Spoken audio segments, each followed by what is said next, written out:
Good evening. For WRCO News, I'm Joanne Krulotz. Wisconsin Senator Tammy Baldwin has won a third term, delivering a victory for Democrats in the swing state that President-elect Donald Trump carried. Baldwin defeated Republican challenger Eric Hovde, a bank owner and real estate investor endorsed by Trump. Hovde has not conceded the race, which was within the 1 percentage point margin that would allow for him to seek a recount based on unofficial results. The Associated Press called the race for Baldwin today, hours after absentee ballot results from Milwaukee put her over the top. In a statement before the AP called the race, Hovde didn't concede or say whether he would request a recount. Donald Trump was elected as the 47th president of the United States today. He won the key state of Wisconsin this morning, defeating Vice President Kamala Harris in a critical battleground state. The win delivers 10 electoral college votes to Trump. He narrowly won Wisconsin in 2016, becoming the first Republican since Ronald Reagan to capture the state. He lost it in 2020 to Democrat Joe Biden. Both Harris and Trump made Wisconsin a central focus of their campaigns. In 2020, Trump attempted to overturn his loss in the state through lawsuits and recounts, but failed. The Associated Press declared Trump the winner at 4:34 this morning. Trump is the first person convicted of a felony to win the White House and the first former president to regain power since 1892. The victory marks an extraordinary comeback for a former president who refused to accept defeat 4 years ago, faced dozens of felony charges, and survived 2 assassination attempts. He will be joined in the new administration by his vice president, Ohio Senator J.D. Vance. At 40, Vance will become the highest-ranking member of the millennial generation in government. With Election Day in the rearview mirror, residents of Wisconsin's 3rd Congressional District have voted to retain Congressman Derek Van Orden. Civic Media's James Kelly reports. The race for the 3rd Congressional District was by far the closest race of any Wisconsin district, with Van Orden earning about 51.5% of the vote over Democratic challenger Rebecca Cook's 48.5%. In total, over 400,000 votes were cast in the election, with Van Orden winning every county in the district except Eau Claire, La Crosse, and Portage. Van Orden's win was nearly identical to his win in 2022, with about 80,000 more voters casting ballots. His campaign mainly focused on inflation and immigration, issues that were widely considered as 2 of the top concerns for voters across the country. Rebecca Cook's campaign emphasized similar economic issues, as well as expanding access to health care and targeting corporate price gouging. Cook also placed a heavy emphasis on connecting with voters in their home communities and energizing college students to get themselves and their friends to the polls. Because the margin of victory was so tight, the race was not called until late Wednesday morning. It was the last congressional race in the state to be called, with no other races finishing with a single-digit difference. In the 2022 election, Van Orden flipped the district to Republican control for the first time since the 1996 election. Former Congressman Ron Kind had held the seat for the Democratic Party from 1997 until he retired in 2023. In the early hours of Wednesday morning, Van Orden declared victory on X, formerly known as Twitter. Incumbent Republican Tony Kurtz has been called the winner of the race for the 41st Assembly District in Wisconsin. Kurtz was first elected to the Assembly in 2018, is an organic grain farmer and U.S. Army veteran of 2 foreign wars. He serves on the Joint Finance Committee. Kurtz was drawn out of the 50th District he currently represents.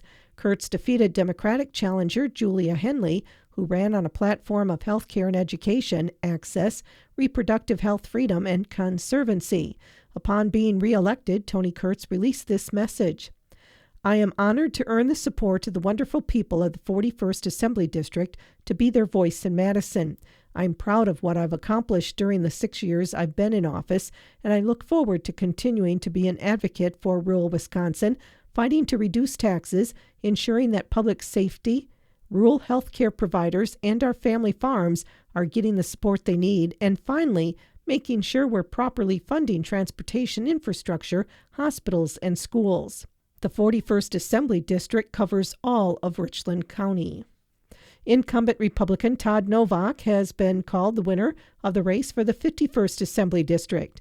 Novak was first elected to the Assembly in 2014, is a member of 4 committees, including the chair of the Committee on Local Government. He is a former newspaper editor and served as the mayor of Dodgeville for over a decade. Novak defeated Democratic challenger Elizabeth Graby, a real estate agent and farm manager, by 1,160 votes. The 51st Assembly District covers all of Iowa and Lafayette counties, as well as parts of Grant and Dane counties. Incumbent Republican Travis Tranel has been called the winner of the race for the 49th Assembly District. Tranel was first elected to the Assembly in 2010 and serves on 3 committees, including as the chair of the Committee on Agriculture. He is a small business owner and dairy farmer from Cuba City. Tranel defeated Democratic challenger Scott Walker, not the former governor, a doctor who runs a medical clinic. The 49th Assembly District covers all of Crawford County and most of Grant County. Tranel released this statement. It's always an honor to get reelected, and I continue to appreciate the trust that the people of Southwest Wisconsin place in us. I am a big believer that we win not because of a strong campaign, but because of the work that we do day in and day out. And I'm excited to get back to work so that we can continue to make Southwest Wisconsin a great place to live, work, and raise a family. Following the final results in Assembly, District 40, Karen DeSanto will be the next representative to the State Assembly. In other races for Richland County Register of Deeds, Deb McCoy defeated Michelle Brown, 5,041 to 3,876. Voters in the Ithaca School District supported their community school in an operational referendum in yesterday's election. The district asked voters to approve an operational referendum in the amount of $1.3 million each year for 4 years. The referendum passed with 655 yes votes to 304 no votes. In another school referendum, the Wisconsin Dells District passed its referendum 3,579 to 2,786. The Reedsburg School District had 2 referendum questions. An operational referendum failed on a vote of 5,116 to 4,488, while an upgrades referendum passed on a close vote of 4,842 voting in favor and 4,721 voting against. Both referendums for the Madison Metropolitan School District passed. The operational referendum will give the district $100 million to keep the lights on and pay staff. Meanwhile, the $507 million referendum will go toward capital improvements across the district, new schools, renovations, and necessary upgrades. In municipality referendums, voters in the city of Madison approved paying $22 million to keep the city afloat. Mayor Sacha Rhodes Conway had asked each department to create a plan to cut 5% of their budget, but now that's been avoided. 2 referendums in Baraboo were defeated on Tuesday. Residents in the Baraboo School District said no to a capital facilities referendum. The $85.7 million referendum failed, 6,541 to 4,979. The plan had an estimated tax impact of $55 per $100,000 of property value. The project would have repaired and replaced aging mechanical systems, electrical equipment, and other major building systems, made room for the district's new full-day 4-year-old kindergarten programming, added classroom and common space at Al Bierman East and Gordon L. Wilson elementary schools, plus renovate existing spaces and enhance safety and security by improving traffic flow. The city of Baraboo also had a referendum question on yesterday's ballot. The referendum, which was seeking a $2 million increase in the tax levy to maintain its current level of service, failed, 4,628 to 1,958. City of Baraboo Mayor Rob Nelson issued the following statement today. Yesterday, Baraboo residents voted to reject an operational referendum that would have enabled the city to maintain its current level of service in the face of rising operational cost and fund additional staff to meet the needs of our growing community. As a result, the City Council will need to make difficult decisions about how to address continually rising costs to provide services with the needs of our growing population.